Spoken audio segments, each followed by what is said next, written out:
Assalamualaikum, selamat siang semuanya. Berjumpa kembali dalam program Jatim News Today, siaran khusus update COVID-19 untuk edisi hari ini, hari Senin 14 September 2020. Saya Panji Harto di studio. Nanti kita juga akan mendengarkan bersama-sama laporan yang disampaikan oleh 6 reporter, baik itu lewat Zoom maupun lewat audio. Selengkapnya kita ikuti program Jatim News Today, siaran khusus update COVID-19 untuk edisi hari ini. Rangkuman kabar update penanganan COVID-19 untuk regional Jawa Timur segera sahabat simak dalam update COVID-19. Peluang pertama dengan LPPL Suara Sidoarjo ada Billy Patapoy. Ikuti aturan Gubernur Jawa Timur, Sidoarjo bakal terapkan denda bagi pelanggar protokol kesehatan. Bill?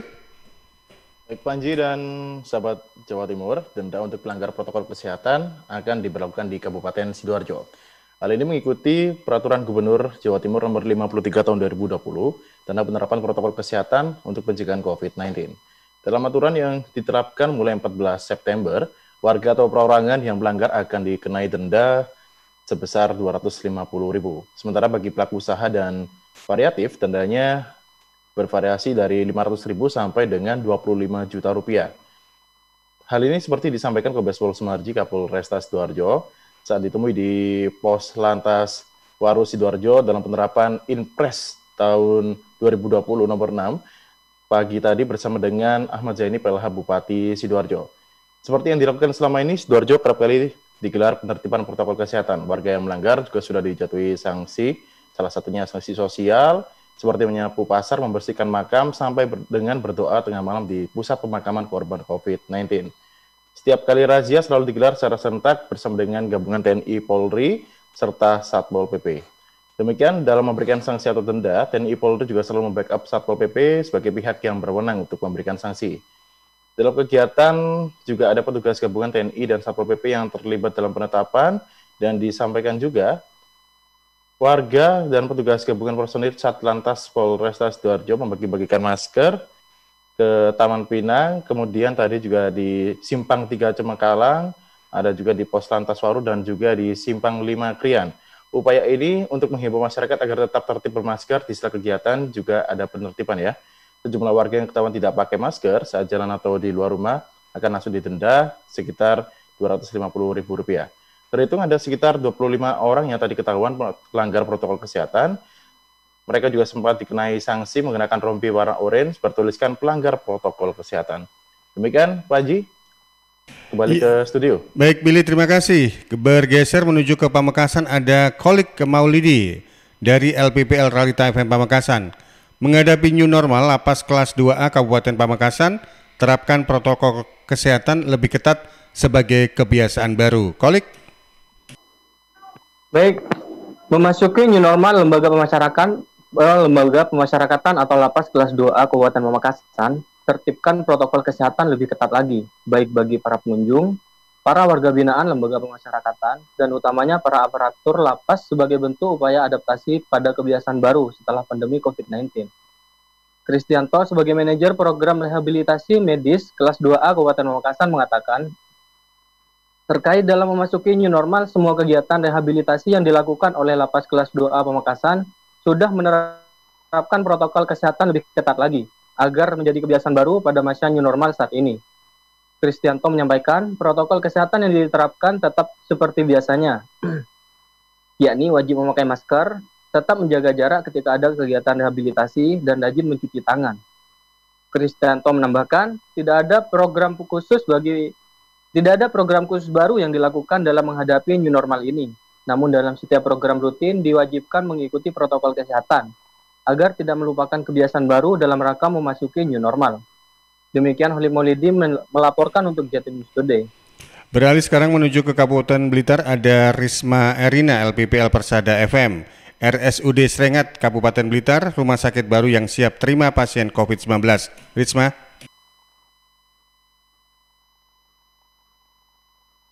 Satu rujukan COVID-19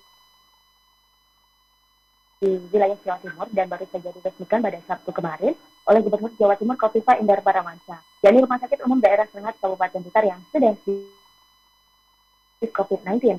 Hal ini telah dikonfirmasi oleh Bupati Blitar Yanto yang menerangkan sebagai upaya penguatan penanganan COVID-19 di Kabupaten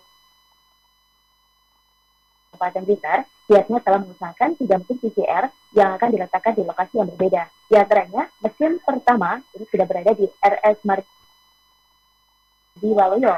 Mesin lainnya akan diserahkan RSUD Sengat. Sedangkan mesin PCR ketiga rencananya PMK Blitar akan membeli mobile.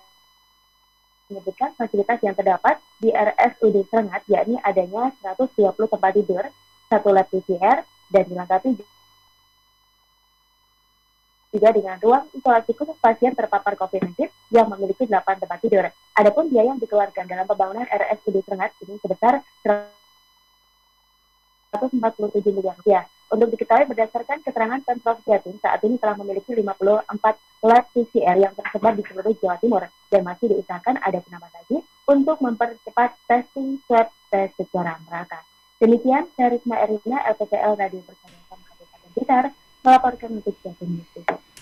Anda masih bersama di program Jatim News Today, siaran khusus update COVID-19 yang juga disiarkan di beberapa LPPL, lembaga penyiaran publik lokal, yang tergabung dalam ALPPL, Asosiasi Lembaga Penyiaran Publik Lokal Jawa Timur, diantaranya LPPL Pradia Suara Tuban, LPPL Suara Gersik, LPPL Suara Sidoarjo, LPPL Ralita Pamekasan, LPPL Persada Kabupaten Blitar, LPPL Mardika Kota Blitar, LPPL Ersal Nganjuk, LPPL Malowopati Bojonegoro, dan LPPL Suara Madiun. Sekarang kita bergeser menuju ke Suara Madiun. Ada Ben Chandra. Masyarakat wajib waspada, tambahan satu kasus konfirmasi berasal dari pelaku perjalanan luar kota. Ben? Sahabat Jatim News Today, para pelaku perjalanan luar kota memiliki potensi tinggi tertular COVID-19.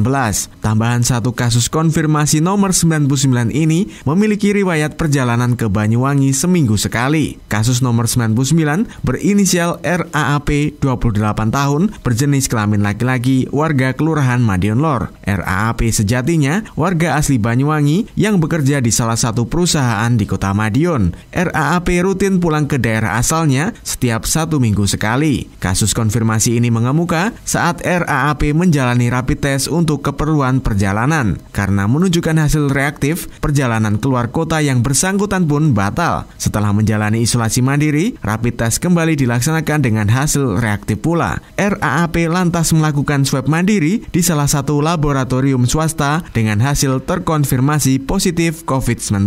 Saat ini, RAAP menjalani isolasi di salah satu rumah sakit di Kota Madiun. Sebagai informasi sahabat, pelaku perjalanan memang berpotensi tinggi tertular COVID-19.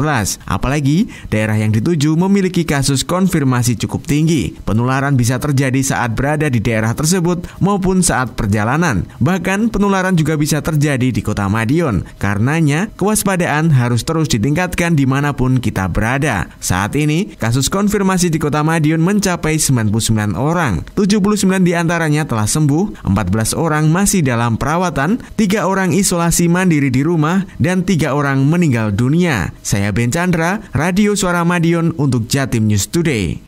Menuju ke Kabupaten Gersik, ada Isyatun Hania. Polres Gersik lakukan pengamanan di rumah sakit rujukan COVID-19. Isyatun. Selamat siang sahabat, guna meminimalisir adanya pengambilan paksa jenazah dengan status probable terkait COVID-19, Polres Gersik menerjunkan personilnya untuk melakukan pengamanan di Rumah Sakit Fatma Medika, Desa Sembayat, Kecamatan Manyar, Kabupaten Gersik. Menurut Bribka Jurianto dan Bribka Agus yang tengah melakukan patroli di rumah sakit rujukan tersebut, petugas sudah diterjunkan sejak beberapa waktu yang lalu. Kapolsek Manyar AKP YK Santon SIK mengatakan, penerjunan personil dilakukan untuk mengantisipasi kejadian yang terjadi di wilayah lain. Harapannya, kegiatan pengamanan ini dapat memberikan rasa aman dan nyaman kepada keluarga pasien yang dirawat. Sahabat, menurut data dari Satgas COVID-19 Kabupaten Gersik, angka kesembuhan wilayah Kabupaten Gersik sudah mencapai 2.433 orang, yang berarti angka kesembuhan lebih tinggi sekitar 80% dari kasus yang terkonfirmasi COVID-19, dan sebanyak 310 orang masih dalam perawatan. Sedangkan sahabat, sampai saat ini 2.924 orang telah terkonfirmasi COVID-19 di Kabupaten Gersik.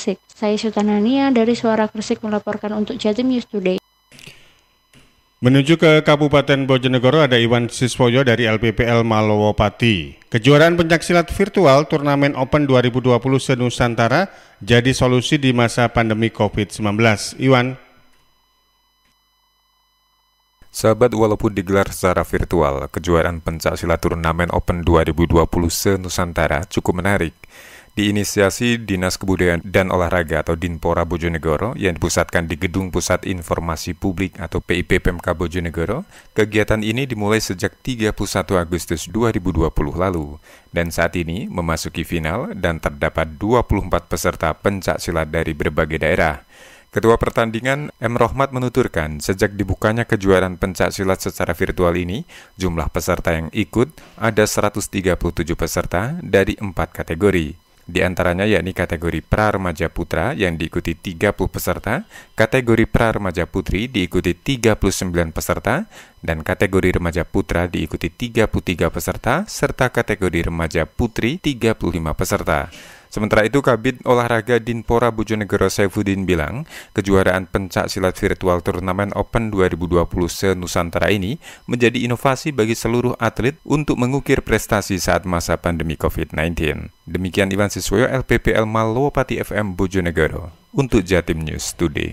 Baik sahabat, demikian program Jatim News Today, siaran khusus update COVID-19 untuk edisi hari ini, hari Senin 14 September 2020. Mewakili kerabat yang bertugas, saya Panji Harto menyampaikan terima kasih. Selamat siang, jaga selalu kesehatan dan selalu kenakan masker karena maskerku melindungimu dan maskermu melindungiku. Sampai jumpa. Assalamualaikum warahmatullahi wabarakatuh. Perkembangan penanganan COVID-19 untuk wilayah regional Jawa Timur sudah sahabat simak dalam update COVID-19. Update COVID-19 bisa sahabat simak Senin sampai Sabtu jam 11 siang.